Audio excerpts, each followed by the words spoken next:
అయితే రోజు రోజు పెరుగుతూ ఉన్నాయి. ఇప్పుడు 46 డిగ్రీలు ఎండ అయితే కాస్తున్నదనమాట. ఉండే కొద్దిగా పెరగచ్చంట 50, 60 దాకా రావచ్చంట ఎండలైతే. ఇప్పుడు మా మేడం మసీదుకెళ్ళాలని చెప్పి బండి తెమ్మని చెప్పింది. బయటకొస్తే మనం చలిమంట కాడ ఎలా ఉంటాం, మంట కాడ సెగ ఎలా వస్తదో ఆ విధంగా వస్తుంది రోడ్డు ఎమ్మిడితే పోతా ఉంటే. ఆ ఎండకి ఆ సెగకి చూడండి బండ్లు గడ కొడుగుతా ఉన్నాడు పాపం. బూట్లు కాడ లబ్బర్ మారి సాగిపోయినాయనమాట ఎండకి ఆ విధంగా బయట పెట్టాలకల్లా. ఇంక ఛార్జింగ్ అయి తీసుకొని పోతున్నాను. ఇంక బండిలోనే కూర్చొని సావాలి నేను. ఇంక సాయంత్రం 7 గంటల దాకా అక్కడే ఉండాలి ఇంక మసీదు కాడే. ఆడే కూర్చొని బండి ఆడ పార్కింగ్ చేస్తా అంటే ఎవరో బండి గుద్దారు చూడండి. గేర్ పడి ఉన్నదనమాట. అటు ఎవరు గుద్దారు కూడా తెలియలేదు నాకైతే. బండి ఎక్కుతాను లోపలికి. ఎంత సెగ్గొట్టిందంటే అంత సెగ్గొట్టింది ఏసీ అచ్చని తట్టుకోలేకపోయినాను వేడి. ఆడు చూడండి ఎండకి తట్టుకోలే పాపం. ఆ చల్లనీళ్ళతో మొంగడుకుంటున్నాడు అతను. నేనైతే ఈ నీళ్ళే పట్టుకుంటాను. నీళ్ళ బాటలు అయితే నేను కొనుక్కోను అనమాట. ఈడైతే చల్లగా ఉంటాయి నీళ్ళు తీసుకొని అయితే పట్టుకొని 2 బాటలకు ఎత్తుకొని పోతాను మసీదు కాడికి.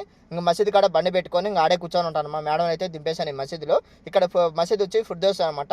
వారానికి 2 సార్లు వస్తుంది మా మేడం మసీదుకి అయితే. నేనైతే ఇంక బండిలోనే కూర్చోండాలి. బండి ఏసీ ఆఫ్ చేసి అద్దాలు దించుకొని బండిలోనే కూర్చుంటాను.